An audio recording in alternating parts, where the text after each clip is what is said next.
पुढची अवस्था आहे पक्व अवस्था.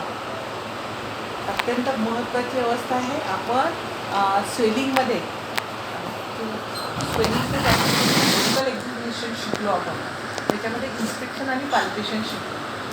तर ह्याच गोष्टी इन्स्पेक्शन पाल्पेशन आमावस्था आणि पक्वावस्था पच्यमान अवस्थेमध्ये काय सांगितलं सुश्रुतांनी? आमावस्था आणि पच्यमान अवस्थेत लक्षणे सांगितलं. म्हणजे क्लिनिकल सायन्स आहे सिम्पटम्स ऑफ सेल्युलायटिस. 3 स्टेज सांगितली. आणि सेल्युलायटिसची स्टेज जेव्हा ॲप्सेस फॉर्मेशन होते, ॲप्सेस ही वेगळी गोष्ट आहे.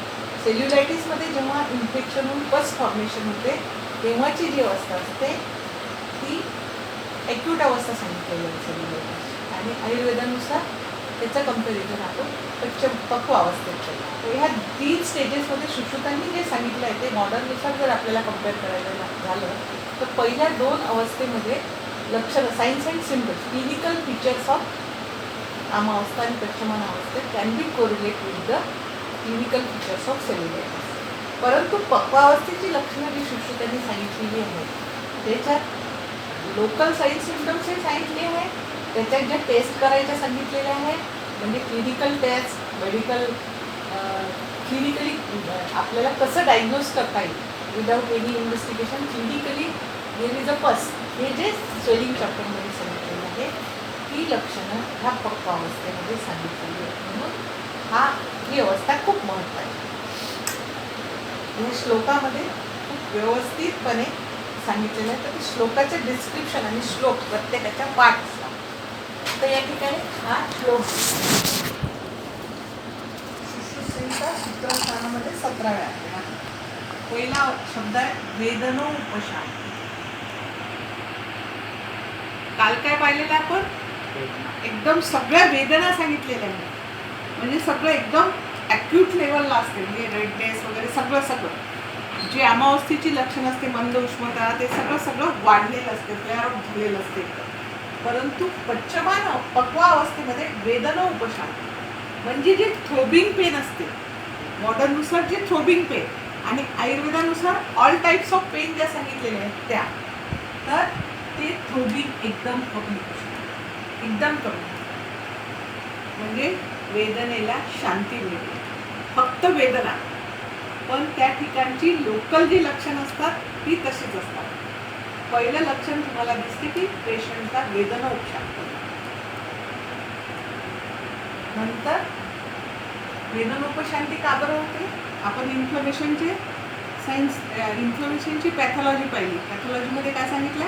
It is a tissue response, vasodilatation, त्या ठिकाणी रेडनेस सगळं. मग काय होते या सगळ्याचे WBC काउंट वाढल्यानंतर फाईट होते आणि WBC ह्या काय होतात? WBCचं काय होते? ब्रेकडाऊन होतात आणि त्याच्यापासून पस फॉर्मेशन होते. म्हणजे ते ब्लड आलेलं असते एकदम नवीन, तेव्हा एकदम रेडनेस असतो. जी फाईट सुरू असते म्हणजे WBC काउंट वाढून जी फाईट सुरू असते त्या फायटिंगमध्ये WBC ब्रेकडाऊन होतात. म्हणजे स्वतःचा त्याग करतात आणि त्याग करता करता मग ब्लड शांत होऊन जाते. वॉसोडायलेटेशन असते ते शांत होऊन जाते. It is वेदनोपशांती. रेडनेस कमी झाल्यानंतर तिथलं वॉसोडायलेटेशन कमी झालं, रेडनेस जे ब्लड आलं होतं त्याच्यामध्ये WBC डिस्ट्रॉय झाल्या, ब्रेकडाऊन झाल्या, त्याच्यामुळे स्वेलिंगही कमी झाली, पेन पण कमी झालं, तिथलं प्रेशर पण कमी झालं. म्हणून हे वेदनोपशांती लक्षात दिसतं. आणि तिथलं लोकल वॉसोडायलेटेशन कमी झालं म्हणून पांडुता येते. म्हणजे जो रेडनेस आलेला असतो, जो ॲक्यूट रेड कलर असतो तो कमी होतो. अल्पशोथता, एक्झुडेट फ्लुइड हे कमी होत, थोड्या प्रमाणात तिथे ऑस्मोसिसची प्रोसेस सुरू होते, ती कमी व्हायला लागते. दुसरी गोष्ट, जे वॉसोडायलेटेशनने एकदम स्वेलिंग झालेलं असते ते स्वेलिंग ह्या WBCच्या भांडणामध्ये ते मरून म्हणजे कमी होऊन जातात. तर ॲज कम्पेअर टू पच्यमान अवस्था शोफ कमी होतं, थोडा रिग्रेस होतो. म्हणजे आपण म्हणतो ना सॉफ्ट होते ते स्वेलिंग, जे टेन्स असते ते अल्पशोथ. वली प्रादुर्भाव. तर कॉमन गोष्ट आहे की ते पहिल्या दिवशी एकदम टेन्स असते शरीर, पच्यमान अवस्थेत एकदम टेन्स होऊन जाते, कारण सगळं इन्फ्लमेशनचे जे लक्षणं सांगितले, वॉसोडायलिटेशन, सगळं ऑस्मोसिस तुम्हाला सगळं सांगितलं आहे, त्याच्यामुळे एकदम ॲक्यूट अवस्थेत असते, सगळं ताणलेलं असते बिलकुल. पण हे सगळं पस फॉर्मेशन होऊन जाते. पस फॉर्मेशन झाल्यानंतर त्याचं साईज कमी होऊन जाते. साईज कमी झाल्यानंतर स्किन तर आधी स्ट्रेच झालेली होती, त्वचा तर पूर्ण टेन्स झाली, त्वचेच्या ठिकाणी जे चेंजेस व्हायचे ते चेंजेस होऊन गेले, त्याला नाही, पण आतमध्ये हे मटेरियल थोडं कमी झालं, त्याचा साईज कमी झाला, जे फ्लुइड ऑस्मोसिस झालं, जास्त ब्लड आल्यानंतर ऑस्मोसिस होऊन फ्लुइड परत गेलं सर्क्युलेशनमध्ये, आकार कमी झाला, पण स्किनमध्ये जे चेंजेस व्हायचे ते होऊन गेले. म्हणून ही टेन्स झालेली स्किन, जसं म्हाताऱ्या माणसाच्या शरीरावर रिंकल्स पडतात किंवा एकदम फॅट लॉस झाल्यानंतर रिंकल्स पडतात, तीच प्रोसिजर या ठिकाणी होते.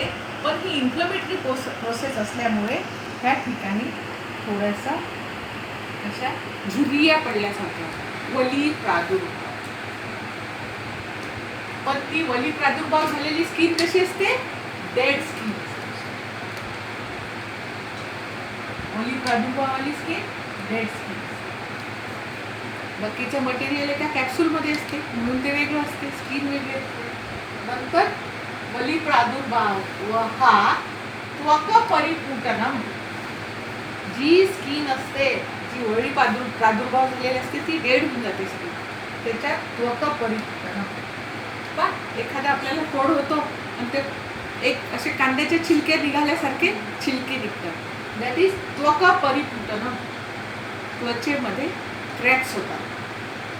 नंतर आहे निम्न दर्शन अंगुल्या अपीडिते. निम्न दर्शन म्हणजे खाली, निम्न म्हणजे खाली, दर्शनम म्हणजे दिसते, अंगुल्या अपीडिते, अंगुलीनी जर दाबलं तर त्या ठिकाणी निम्नता येते, म्हणजे गड्डा पडतो, म्हणजे हे आहे पीठ ऑन प्रेशर. हे सिंपल. इथून अजून दिसतं प्रत्युन्नमनम बस्ताविरोधक सरणम पुयस्य. आता ह्याचा अर्थ आहे बस्ताविरोधक सरणम. गेलं ते सांगितलं. एखाद्या चामड्याच्या किंवा प्राण्याच्या बस्तीमध्ये, आता आपण त्या दिवशी दुधाच्या पाकिटवर सांगितलं, आपल्याला दुधाचं पाकिट आहे म्हणून, पण तेव्हा असं प्लास्टिकचा शोधच होता, म्हणून एखाद्या प्राण्याची बस्ती घेऊन त्या बस्तीमध्ये जर विरोधक उदक जर भरलं तर ते भरलेलं पाऊच आपण घेतलं. प्रत्युन्नमनम पुयस्य प्रपीडयेत एकम अंते वा अवपीडयते. एखाद्या बस्तीच्या भागामध्ये जर आपण एका भागाला प्रत्युन्नमनम केलं तर प्रत्युन्नमनम म्हणजे प्रतिउन्नत, म्हणजे वर येणे. प्रपीडयेत एकम अंते, एका अंताला, त्या बस्तीच्या एका अंताला जर आपण प्रपीडन केलं तर दुसऱ्या भागाचं ठेवलेला जो हात आहे आपण त्याचं प्रतिउन्नमन होते, म्हणजे वर जात. पुयस्य तो ह्या ठिकाणी जे आपण व्रणशोध आहे तो व्रणशोध एखाद्या बस्तीप्रमाणे असतो. त्या बस्तीच्या भरलेल्या भागामध्ये जर एका अंताला जर प्रेशर दिलं तर दुसऱ्या भागाचे प्रतिउन्नमन होते. आता हीच प्रोसिजर आपण इंग्लिशमध्ये आणि मेडिकल टर्म मध्ये फ्लक्च्युएशन टेस्ट म्हणून करतो. ही पूर्ण टेस्ट आहे, हे इथून ते इथपर्यंत जे आहे दॅट इज फ्लक्च्युएशन टेस्ट. मुहुर्मुहुर्तोद, त्या ठिकाणी लोकली पेन, हळूहळू हळूवार मंद वेदना असतात. कंडूर उन्नता, त्या ठिकाणी इचिंग व्हायला सुरुवात होते. व्याधी उपद्रव शांती, जे जनरलाइज सिम्पटम्स होते, व्याधी उपद्रव, कॉम्प्लिकेशन ऑफ इन्फेक्शन, त्याला आपण मॉडर्न नुसार म्हणून complication of generalize complication of infective focus, म्हणजे हायग्रेड फिवर येणे, जे काल पच्यमान अवस्थेत सांगितले होते, त्या उपद्रवाची शांती होते. भक्त अभिकांक्षा, रुग्णाला भूक लागायला लागते, बाकीच्या गोष्टी करायला, म्हणजे जे टॉक्झिक लक्षण असतात ती सगळी कमी झालेली असतात. म्हणजे ह्या श्लोकामध्ये clinical signs, clinical features of abscess और लास्ट स्टेज ऑफ सेल्युलायटिस ही आहे, ती तर सांगितलेलीच आहे. पण how you clinically diagnose is there is a pus formation completely. If the Chronoshot is at the stage of IND करायच्या स्टेजला आलेला आहे का, हे सगळं या श्लोकामध्ये. म्हणून हा श्लोक पाठ असते आणि मॉडर्नशी कोरिलेट करण्यासाठी खूप छान श्लोक.